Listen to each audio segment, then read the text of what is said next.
Hello student, this is Pankaj Kumar. Welcome to Bullseye channel.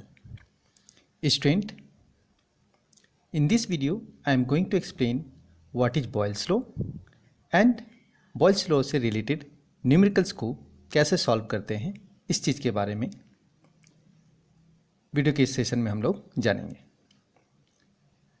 Students, 10+1 में structure of atom में आपको Charles law, Boyle's law, ideal gas equation, all these kinds of definitions, their principles as well as related numericals हम लोगों को जानना है, पढ़ना है. So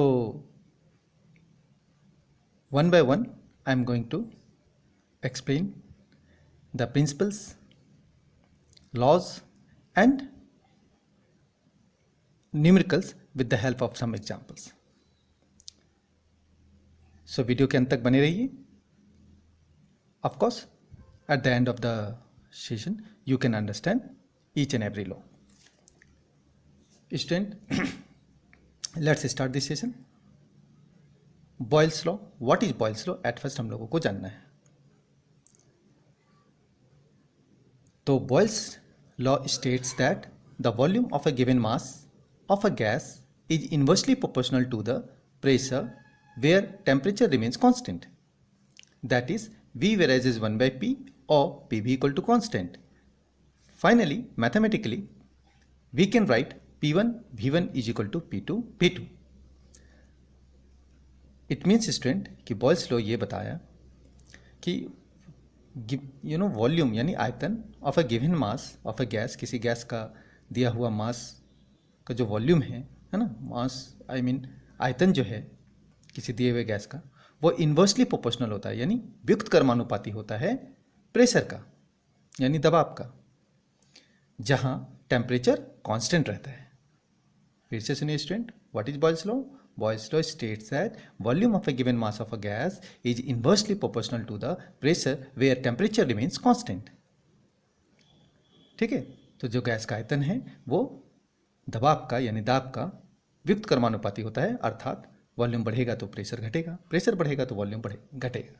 ठीक है, दोनों इन्वर्सली प्रोपोर्शनल का मतलब ही ये होता है कि एक कम हो रहा है तो ऑब्वियसली दूसरा ज़्यादा हो जाएगा यानी डिक्रीज कर जाएगा.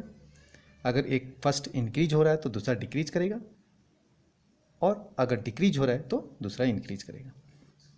तो सम एंड सब्सटेंस ये हुआ स्टूडेंट कि जब हम लोग न्यूमेरिकल सॉल्व करेंगे तो उसका फॉर्मूला आप बॉयल्स लॉ में याद रखिएगा, P1 V1 equal to P2 V2.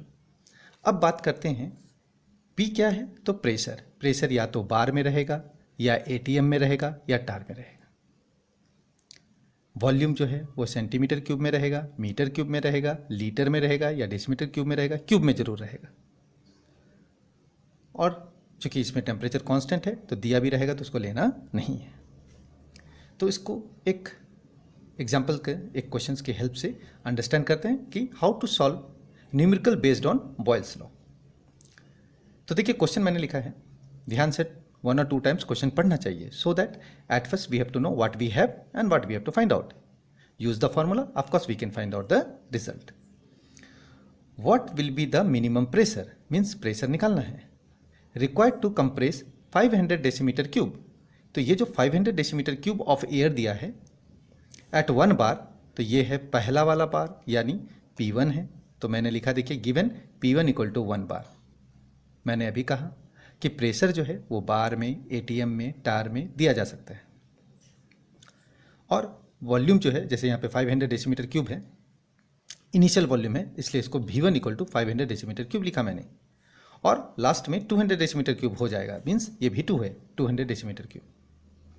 तो प्रश्न को आप पढ़े, इसमें पूछा आपको मिनिमम प्रेशर क्या होगा, गा मीन्स फाइनल यानी P2 क्वेश्चन है, और 500 डेसीमीटर क्यूब ऑफ एयर 1 बार यानी ये P1 यानी इनिशियल है. 1 बार P1 का वैल्यू 1 बार हो गया, V1 का वैल्यू 500 डेसीमीटर क्यूब हुआ, और 200 डेसीमीटर क्यूब हो जाएगा बोल के ये V2 हो गया 200 डेसीमीटर क्यूब. और यहाँ जो 30 डिग्री सेंटीग्रेड बोला ये कांस्टेंट है, क्योंकि बॉयल्स लॉ में टेम्परेचर कांस्टेंट होता है. अब as we know P1 V1 equal to P2 V2, तो हमें फाइंड आउट करना है P2. तो P2 निकालने के लिए क्या होगा, V2 गोज दैट साइड, तो here it is P2 is equal to P1 V1 by P2। अब देखिए P1 क्या है, P1 तो आपका 1 है तो आप 1 लिखिए, और V1 आपका 500 है तो आप 500 लिखिए, V2 आपके पास 200 है तो आप 200 लिखिए। कैंसिल करना बहुत आसान है, 5/2 मीन्स हो गया 2.5 बार। तो इस तरह से आप बॉयल्स लॉ से रिलेटेड न्यूमेरिकल्स सॉल्व कर सकते हैं। This is answer.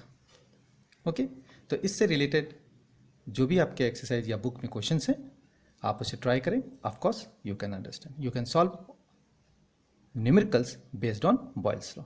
हो सकता है कि अभी कभी आपको प्रेशर दे दे, कभी वॉल्यूम 1 फाइंड आउट करना हो, कभी वॉल्यूम 2 फाइंड आउट करना हो, कभी P1 फाइंड आउट करना हो। इस तरीके से आपको कुछ ना कुछ कंफ्यूज क्वेश्चन देगा, आपको अंडरस्टैंड करना है।